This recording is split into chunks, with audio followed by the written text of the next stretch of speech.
Bonjour et bienvenue, c'est Alexine Delinoucha, j'espère que vous allez bien les amis, je reviens parmi vous aujourd'hui avec une sélection de brioches. On va les décliner en plusieurs variétés, c'est ce qu'on appelle les dinner rolls, ou petits pains moelleux américains. Alors on va les réaliser en version salée, garlic bread avec de l'ail. On va les réaliser également voilà, en petits pains tout rond, tout mielleux, c'est la version la plus classique, en cinnamon roll à la cannelle.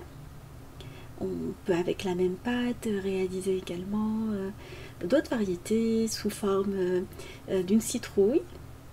Voilà, et plein d'autres méthodes. Alors je vais vous proposer 6 variétés différentes des petits pains. Alors ils sont assez sympas et on peut réaliser les variétés qu'on aime à la maison. Alors pour le même brin, vous pouvez avec la même pâte réaliser les mêmes recettes, les congeler par la suite si vous souhaitez. Alors découvrons la sélection de recettes que je vous propose aujourd'hui. Alors on va commencer dans un premier temps par la réalisation de la pâte.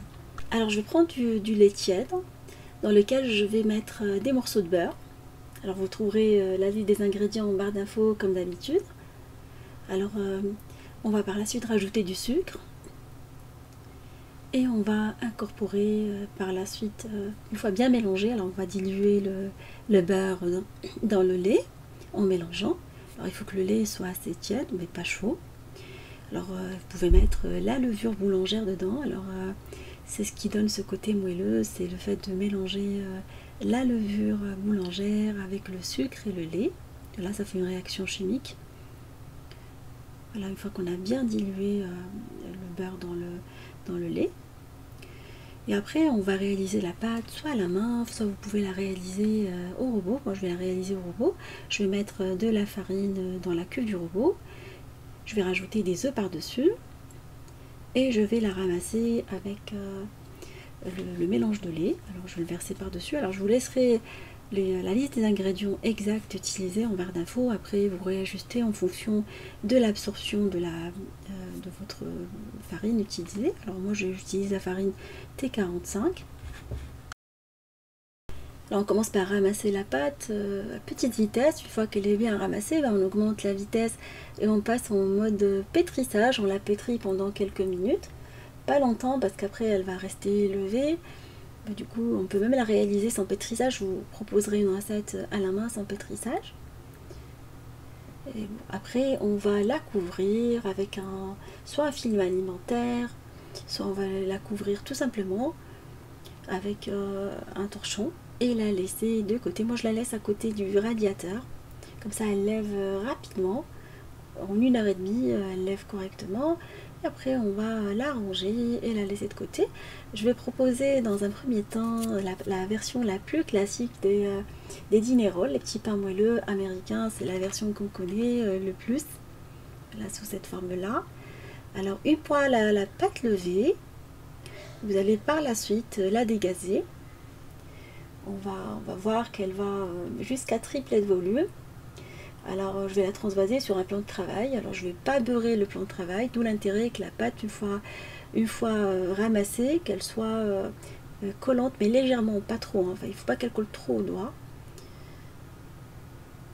Et après on va par la suite la découper. Alors aujourd'hui j'ai découpé en deux parce que je vais réaliser deux recettes avec. Après vous réajustez en fonction des modèles que je vais utiliser. Alors pour tous les modèles je vais la découper à chaque fois en deux. Après je vous donnerai la liste des ingrédients par recette, comme ça sera beaucoup plus simple pour chaque recette. Alors on va la diviser en plusieurs morceaux pour pouvoir par la suite réaliser le dinner roll. Alors j'ai réalisé des petites boules en fait parce qu'après elles vont gonfler. Alors je l'ai découpé en plusieurs boules, plusieurs parts. Après vous pouvez réajuster les parts en fonction de comment vous aimez bien voir les boules. Alors vous les façonnez en fait entre les paumes de main. Vous pouvez les faire sur le plan de travail. Alors j'insiste sur le fait qu'il ne faut pas du tout fariner le plan de travail au risque d'avoir une pâte assez sèche. Après on va venir les disposer dans une plaque tapissée de papier cuisson pour pouvoir par la suite réaliser les dinner rolls. Alors vous pouvez prendre une plaque ronde de préférence et mettre un petit ustensile au milieu et mettre les dinerolles autour. Alors vous laissez un petit espace entre les boules parce qu'elles ont gonflé, elles vont après être attachées pour former une jolie brioche qu'on va servir avec de la confiture par exemple, de la gelée. Voilà, avec du fromage ça passe très très bien. Si vous faites un plateau de fromage, c'est le type de pain qui passe très très bien avec le fromage. Alors je vais les badigeonner avant la deuxième levée. Je vais prendre du beurre dans lequel je vais rajouter un jaune d'œuf. Alors le beurre, il est à température ambiante, fondu. Je le laisse à température ambiante, après je vais venir le mélanger.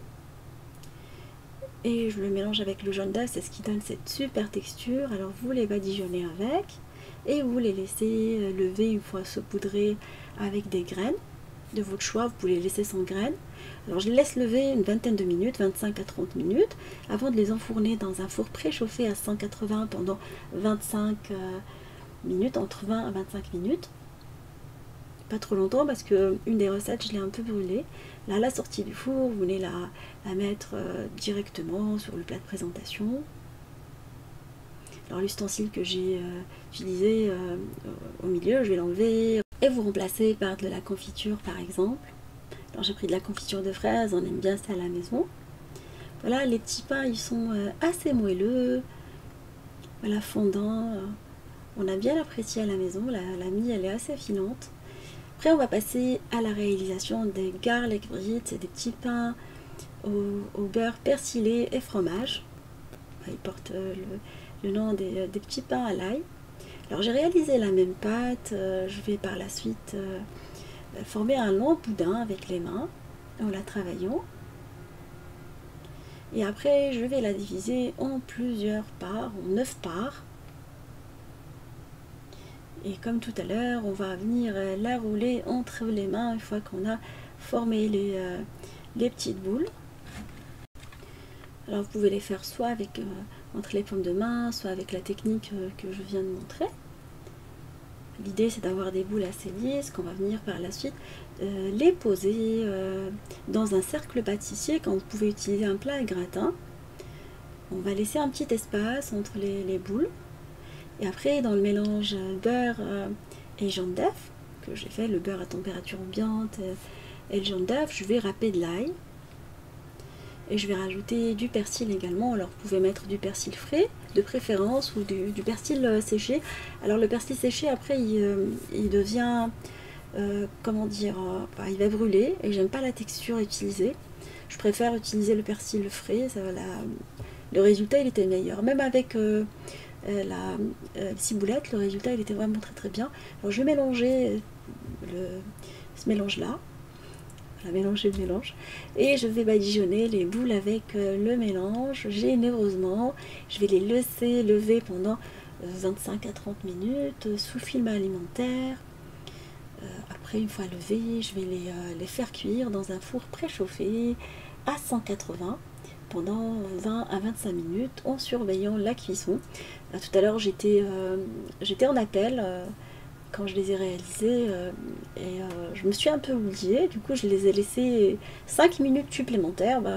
Du coup elles étaient la couleur était un peu foncée. C'était pas grave, ils étaient bons, mais esthétiquement je préfère quand la couleur elle est plus claire. Comme la dernière fois, comme je les avais réalisés pour le blanc, j'avais pas filmé. Du coup j'ai refait la recette comme on aime bien. Voilà, vous trouvez que la couleur elle est un peu bronzée, hein, même trop. Ça change rien au goût comme je vous ai dit, mais esthétiquement c'est beaucoup plus joli de les avoir plus clairs.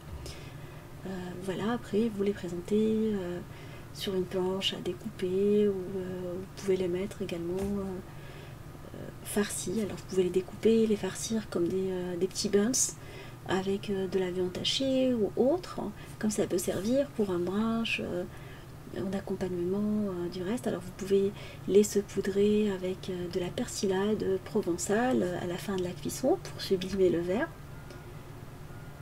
ou mettre du persil frais. Moi j'ai fait les deux, moi j'aime bien tout ce qui est herbe.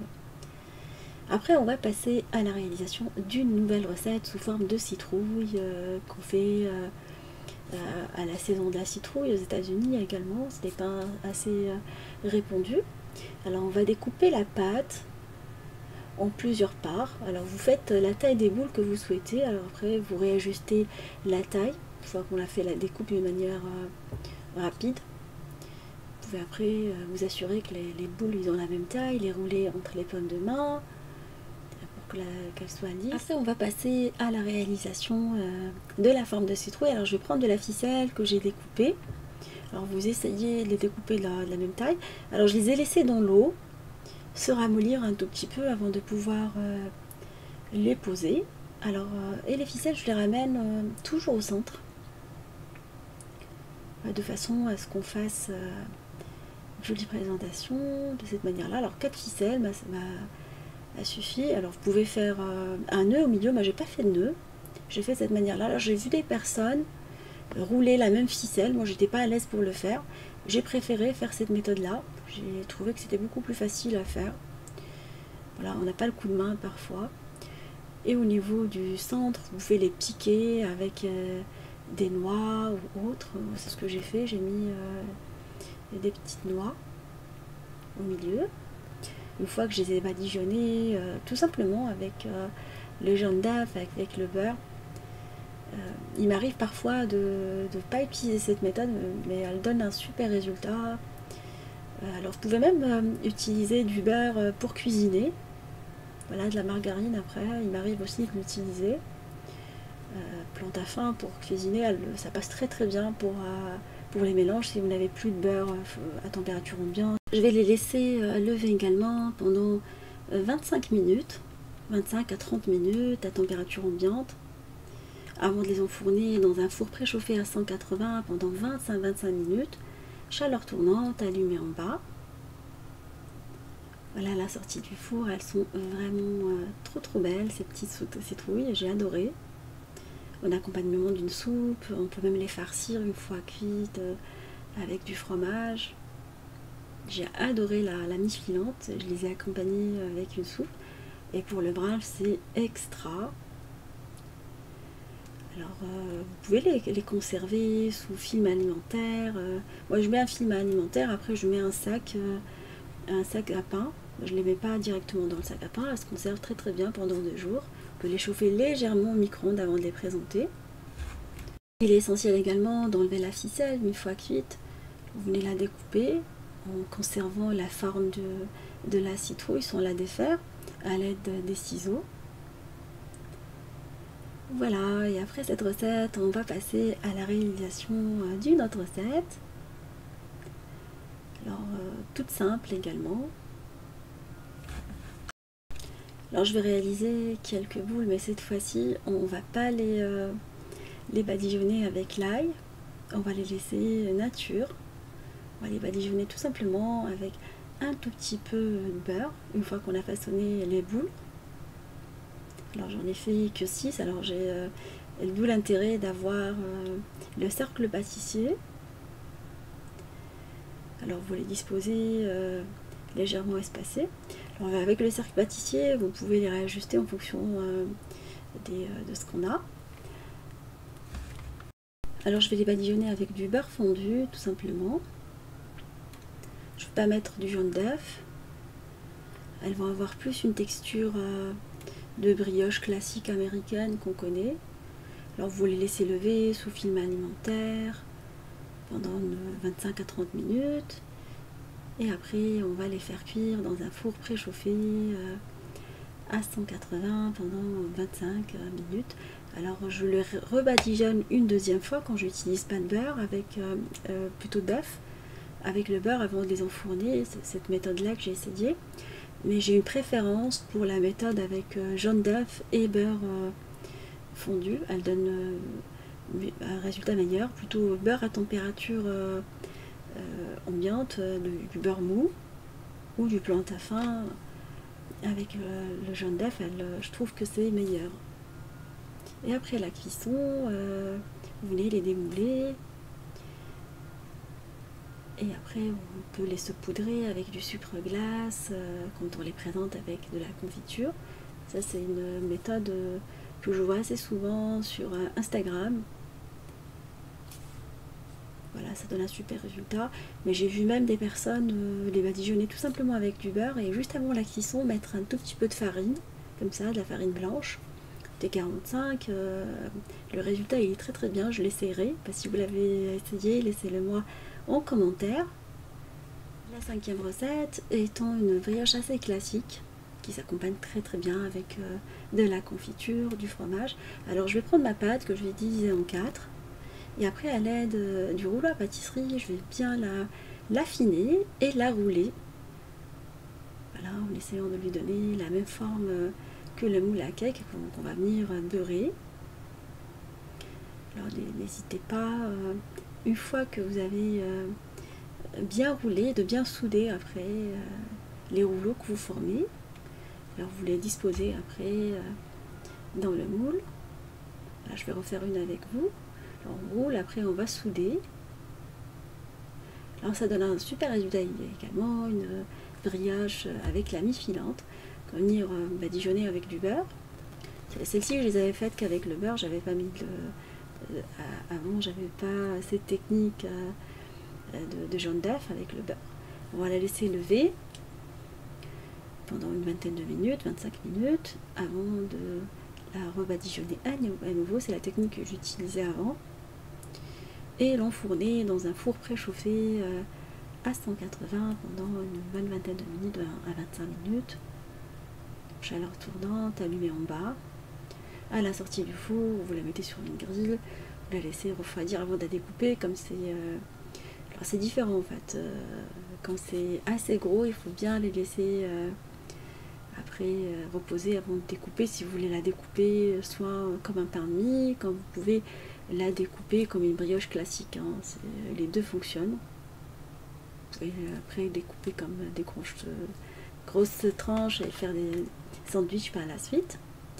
Et on va finir en beauté avec le cinnamon roll, le pain à la cannelle. Je vais préparer le mélange sucre avec la cannelle. Alors vous pouvez mettre du sucre roux, il m'arrive de mettre du sucre roux, mais je n'en avais plus. Le résultat il est encore meilleur avec le sucre roux. Et un peu de cannelle, on va bien mélanger les deux.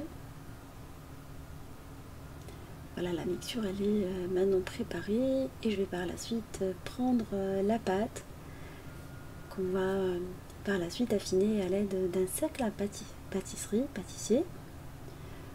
On va essayer de lui donner. On va badigeonner du beurre à température ambiante. Par-dessus, on va essayer de faire un tout petit peu partout à l'aide du dos de la cuillère. Et on va saupoudrer par la suite par-dessus le mélange sucre et cannelle. Ma fille, elle m'a dit que ça lui rappelait les brioches Ikea.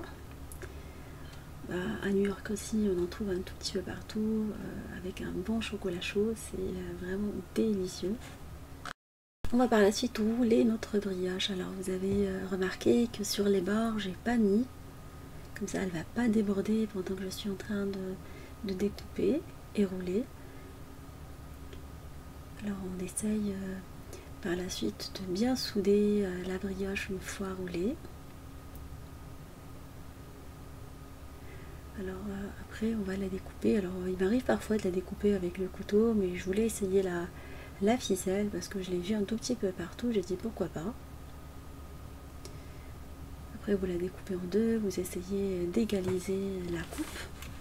Je vais la découper en 6, mais après vous pouvez faire plus gros, plus petit. Ouais, les miennes c'était assez gros, hein. Après c'était pour partager lors d'un brunch, mais vous pouvez les faire plus petits ou plus gros.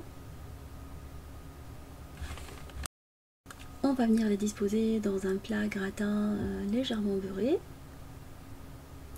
Alors vous les espacez un tout petit peu. Après, une fois cuites, vous allez voir, ils vont bien serrer. Les badigeonner avec du beurre. Vous pouvez même mettre le même mélange que j'ai fait. Avec le beurre à température ambiante avec et l'œuf. Ça donne un bon résultat également. Ça va être beaucoup plus croustillant si vous le faites. Vous la laissez lever, ça c'est très important de la laisser lever une bonne trentaine de minutes, contrairement aux autres, il faut la laisser lever plus longtemps. Et après, vous pouvez la rebadigeonner à nouveau avant la cuisson. Alors la cuisson se fait à température 180 pendant une vingtaine de minutes, 20 à 25 minutes, à chaleur tournante, four allumé en bas. Après, vous la disposez sur une grille après la cuisson. Là, on voit qu'elle a bien gonflé pendant la cuisson. Il est essentiel de la laisser refroidir avant de mettre le glaçage. Alors, on va réaliser le glaçage ensemble à base de fromage, soit Philadelphia ou Saint-Mauré, fromage frais. On va rajouter du sucre glace par-dessus et on va venir mélanger énergiquement. Alors quand vous voulez étaler le glaçage, vous pouvez le faire par-dessus la brioche, soit vous la mettez sur la face, soit sur l'autre face, en fait, sur n'importe quelle face que vous souhaitez. Il m'arrive de faire les deux. Parfois je la laisse sur le dos, parfois je la mets à l'envers. Après on étale le glaçage et vous la présentez, elle se mange tiède, elle est excellente quand elle est tiède. Alors vous pouvez se poudrer quelques noix de pécan par-dessus ou des noix classiques par-dessus ou des fruits secs. Ça passe aussi, ça donne un super résultat, ça apporte du croquant. Alors on va lisser le glaçage à l'aide du spatule. Voilà, l'amie, elle est excellente. Si vous suivez cette étape, vous serez vraiment agréablement surprise par le résultat de ces brioches. Alors j'ai essayé de tout compiler dans la même recette. Comme ça, vous pouvez faire plaisir à vos familles avec toutes ces recettes-là. Alors celle-ci, comme je vous ai dit, elle était à l'envers. J'essaie de la mettre à l'envers, plutôt sur, pas sur le dos, mais sur la face principale. Et j'ai étalé le glaçage par-dessus. Alors vous pouvez enlever l'excédent si vous avez trop mis. Vous pouvez mettre le glaçage en fonction de vos habitudes alimentaires. Il y a des personnes qui aiment trop de glaçage, il y en a qui en mettent pas beaucoup. Voilà, j'espère que cette association de brioches américaines vous feront plaisir et feront plaisir à vos familles, que vous allez les essayer, me laisser vos commentaires comme d'habitude. Alors je vous remercie pour vos messages d'encouragement et on se dit comme d'habitude, on se retrouve sur la cuisine d'Emiloucha avec de nouvelles recettes, un nouveau voyage culinaire et à bientôt.